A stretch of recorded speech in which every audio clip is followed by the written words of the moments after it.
عزیز ابو طیب رفاقت علی Haqqani, general secretary جمعیت علماء Pakistan, Rawalpindi division,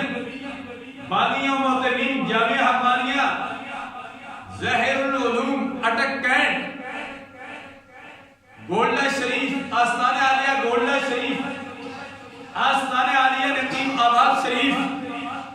آستانہ عالیہ پیر صاحب درکہ شریف، آستانہ عالیہ دریائے رحمت شریف، آستانہ عالیہ بام خیر شریف،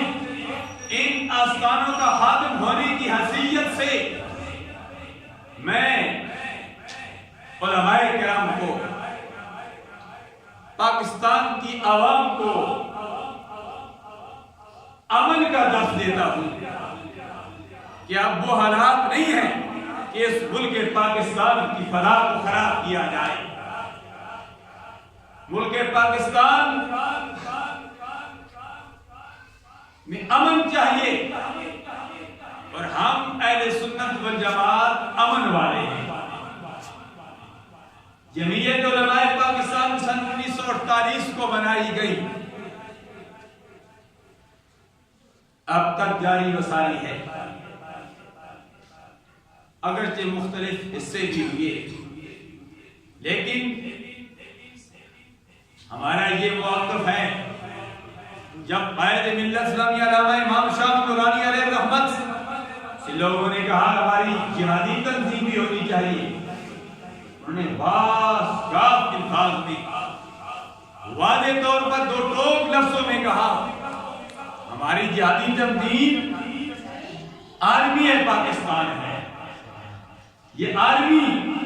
ہماری جہادی تنظیم ہے جس پر ہم پاکستانیوں کو فخر ہے، جو ملک پاکستان کی سرحدوں کی حفاظت کر رہی ہے۔ میں پاکستان آرمی کو خراج تحسین پیش کرتا ہوں، یہ ہمارے لیے فخر ہے جو بھارت اور تاغوتی طاقتوں کی آنکھوں میں چبھ رہی ہے۔ یہ اگر آرمی نہ ہوتی، یہ ملک پاکستان کی سرحدوں کی حفاظت نہ کرتی،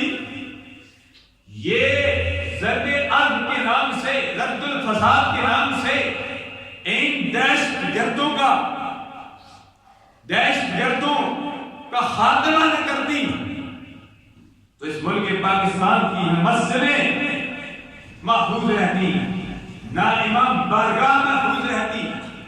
نہ یہ آستانے محفوظ رہتے۔ یہ پاکستان آرمی ہے جو ہر موقع پر،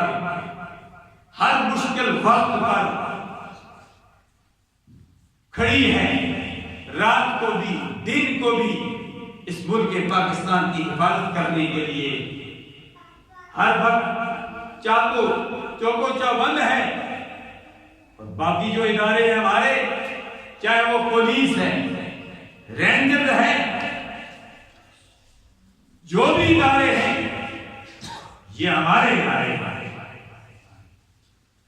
یہ ہمارے ادارے ہیں، چاہے وہ تعلیمی ادارے ہیں، آرمی کے ادارے ہیں، پولیس کے ادارے ہیں، رینجر کے ادارے ہیں، سارے ادارے